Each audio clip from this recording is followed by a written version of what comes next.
کھیلداز کوستانی صاحب آپ سے شروع کرنا چاہوں گا. بانی پی ٹی آئی کی رہائی کے لیے بشمول امریکہ ہم کسی بھی ملک سے مدد کے طلبگار نہیں ہیں، بالکل واضح بیرسٹر گوہر صاحب نے جواب دے دیا ہے. کیا کہیں گے آپ اس میں؟ دیکھیں، جو پی ٹی آئی بات کرتی ہے اس میں اور کے عمل میں بڑا فرق ہے. آپ دیکھ رہے ہیں کہ جب سے یہ بانی پی ٹی آئی جو ہے ایک کیسز میں جو گرفتار ہے، اس کے بعد پاکستان کے خلاف، پاکستان کے اداروں کے خلاف، جو غیر ملکی، جو پاکستان کے خصوصاً جو پاکستان کے دشمن ہیں، ان سے لابنگ کر کے ان سے پریشر ڈلوانے کے لیے اسرائیل ہو، باقی ہو، کون سا راستہ ہے جو انہوں نے اختیار نہیں کیا ہے. تو وہ سب کچھ کر چکے ہیں، اور باہر بیٹھ کر احتجاج کرنا اور الزام تراشی کرنا، جھوٹ، فتنہ، فساد پھیلانا. تو یہ پی ٹی آئی جو کہتی ہے کہ بھئی اس طرح نہیں ہے، تو آپ نے دیکھا کہ کس طرح یہ آس لگا کے بیٹھے ہوئے تھے جو خواجہ صاحب نے کہا ہے آج ٹرمپ کے حوالے سے.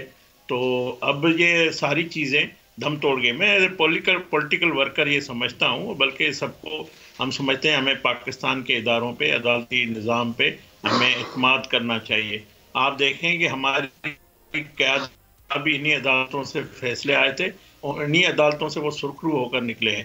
تو جو بانی پی ٹی آئی پہ کیسز ہیں وہ ان عدالتوں میں چلنا ہے. کسی بھی دباؤ سے، کسی ایگزیکٹو آرڈر سے، کسی حکم سے یہ باہر نہیں آنا ہے. بانی پی ٹی آئی کے جو جرم کے داستان ہیں ان کو عدالتوں میں صفائیاں دینی ہوگی. عدالتوں میں اپنے آپ کو انصاف لینا ہے تو ان کو کرنا ہوگا. آپ دیکھیں کہ کس طرح انہوں نے توشہ خانہ کیس میں ڈیلے ٹیکٹکس کی، اور ان کے وکلا کوئی اپنا وہ نہیں کر سکے، کیس نہیں رکھ سکے. تو میڈیا پہ آ کے یہ بات کرنا بالکل غلط ہے. پی ٹی آئی نے پوری کوشش کی ہے اس ملک کو بدنام کرنے کی. اس ملک میں آپ نے دیکھا کہ یہ کہتے تھے کہ آپ اس ملک کو IMF کو خط لکھا ہے انہوں نے.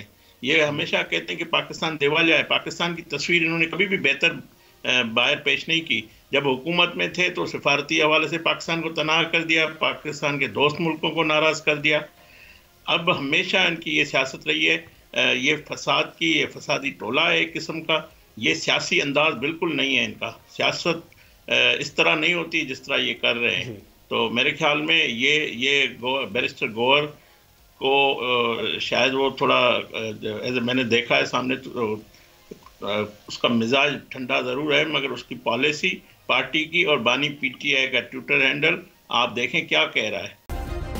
سبسکرائب کریں اور بیل دبائیں تاکہ کوئی خبر رہ نہ جائے.